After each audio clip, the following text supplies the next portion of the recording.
ఇంకొకటి సార్ టీడీపీకి సంబంధించి చాలా కీలకంగా వినిపిస్తుంది మంత్రివర్గ విస్తరణకు సంబంధించిన మార్పుల పైన. అయితే టీడీపీకి సంబంధించి ఇప్పుడు ఏ నిర్ణయమైనా లోకేషే తీసుకుంటున్నారు. దానికి సంబంధించి కొంత అసంతృప్తి కూడా పార్టీ సీనియర్ నేతలు వ్యక్తపరుస్తున్నట్టు కూడా తెలుస్తుంది. ఇటీవల కొంతమంది సీనియర్ నేతలు, నేను పేర్లు చెప్పను కానీ కొంతమంది సీనియర్ నేతలు వాళ్ళు చూపించినటువంటి అసహనం కావచ్చు, వాళ్ళు చేసినటువంటి కామెంట్లు కావచ్చు, లేదంటే కొంతమంది బీసీ సామాజిక వర్గానికి చెందినటువంటి నేతల మీద లోకేష్ మాట్లాడినటువంటి తీరు కావచ్చు, వీటన్నిటి మీద సీనియర్లు అందరూ అసంతృప్తిగా ఉన్నారు. ఇప్పుడు ఈ పార్టీకి సంబంధించి పూర్తిగా బాధ్యతలు కావచ్చు, దానికి సంబంధించిన నిర్ణయాలు కావచ్చు లోకేషే తీసుకుంటున్నారు. దానివల్ల సీనియర్లందరూ ఇబ్బంది పడుతున్నారని చెప్పేసి పార్టీలో అయితే ఒక విస్తృతంగా చర్చ అయితే జరుగుతుంది. ఏంటి దానివల్ల చంద్రబాబు నాయుడు గారి ప్రాధాన్యతను తగ్గించి మళ్ళీ లోకేష్ని పెంచడానికి చూస్తున్నారా? పాయింట్ 1. పాయింట్ 2, సీనియర్లని పక్కన పెట్టేసి ఇంకా సీనియారిటీని ఇంకా తీసేసేయండి, ఇప్పుడు టీడీపీకి మళ్ళీ యువరక్తం కావాలి, దానికి సంబంధించి లోకేష్కి అప్పచెప్తున్నామని చెప్పుకోవాలా? రెండు అంశాలు కరెక్టే.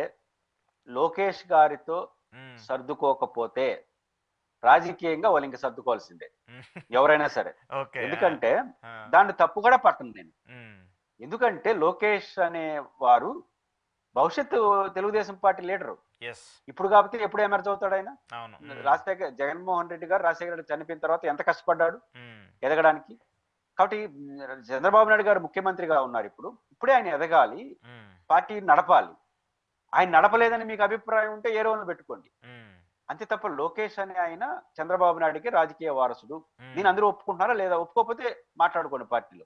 వన్స్ లోకేష్ ఒప్పుకున్న తర్వాత లోకేష్ స్టైల్లోనే పార్టీ నడుస్తుంది. ఇప్పుడు చంద్రబాబు నాయుడు ప్రాధాన్యతను తగ్గించడం కాదు, లోకేష్ గారి ప్రాధాన్యతను పెంచుతున్నారు. అయితే మీరు అనొచ్చు రెండు వైటే కదా.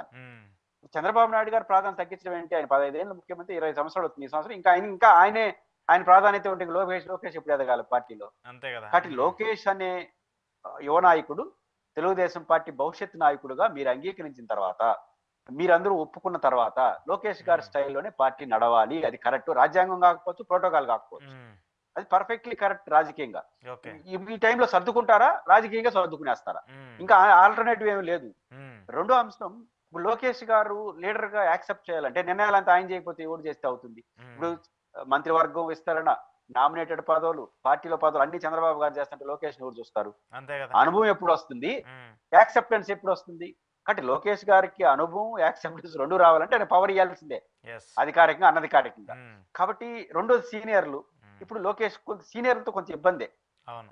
జగన్మోహన్ రెడ్డి గారు ఇప్పుడు కాంగ్రెస్ నుంచి బయటకు వచ్చినప్పుడు కూడా ఆ సీనియర్లతో కొంత తటపాటు జరిగింది. సర్దుకున్న వాళ్ళు బాగున్నారు, సర్దుకున్న వాళ్ళు రాజకీయంగా సర్దుకునేనారు. తెలుగు జగన్మోహన్ రెడ్డి గారి ఎపిసోడ్ లో కూడా బొత్స సత్యనారాయణ గారు, ధర్మాన ప్రసాదరావు గారు, పెద్దిరెడ్డి గారు, వీళ్ళందరూ జగన్ గారితో రైట్ టైంలో కొంచెం అటు ఇటుగా సర్దుకున్నారు కాబట్టి రాజకీయంగా నిలబడ్డారు. ఇప్పుడు మిగతా సీనియర్లందరూ, కొంతమంది ఇంకా సీనియర్లు చాలా మంది ఉన్నారు కాంగ్రెస్ లో, వాళ్ళందరూ జగన్ తో సర్దుకోలేకపోయినారు, రాజకీయంగా సైడ్ అయిపోయినారు, సర్దుకొని రాజకీయంగా మోటాముద్ది సర్దుకున్నారు. ఇప్పుడు తెలుగుదేశంలో కూడా సీనియర్లు అనేవారు మేము సీనియర్లు, మేము చంద్రబాబు కన్నా ముందున్నాము, చంద్రబాబుతో సమానంగా ఉన్నాము, అవన్నీ కుదరదు.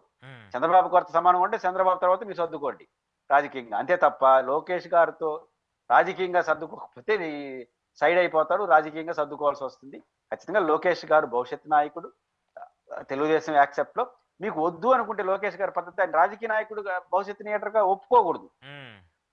మీరు రాజకీయంగా లోకేష్ గారిని ఆల్టర్నేటివ్ లీడర్ గా ఒప్పుకున్నంత కాలం, ఒప్పుకున్న తర్వాత ఆయన స్టైల్లోనే పార్టీ నడుస్తుంది, నడవాలి. వద్దు అనుకుంటే మీరు సర్దుకోవడం తెలుగుదేశం నుంచి, ఇంకొక మార్గం లేదు. కాబట్టి లోకేష్ గారు తీసుకున్న నిర్ణయాలు తప్పులు ఉండొచ్చు, కానీ నడుస్తున్న పద్ధతి అనివార్యంగా తెలుగుదేశం తప్పదు. ఒక సీనియర్ లీడర్ గా ఉన్న చంద్రబాబు నాయుడు గారి నుంచి లోకేష్ గారి చేతిలోకి పగ్గాలకు రావడం, లోకేష్ గారి ఆల్టర్నేటివ్ లీడర్ గా ఎమర్జ్ అయ్యే క్రమంలో ఈ అలజడి ఉంటుంది. ఈ అలజడిలో లోకేష్ గారు నిలబడతారా, కలబడతారా, నిలబడతారా, నిలదొక్కుంటారా అనేది ఆయన శక్తి సామర్థ్యాల బట్టి ఆధారపడి ఉంటుంది.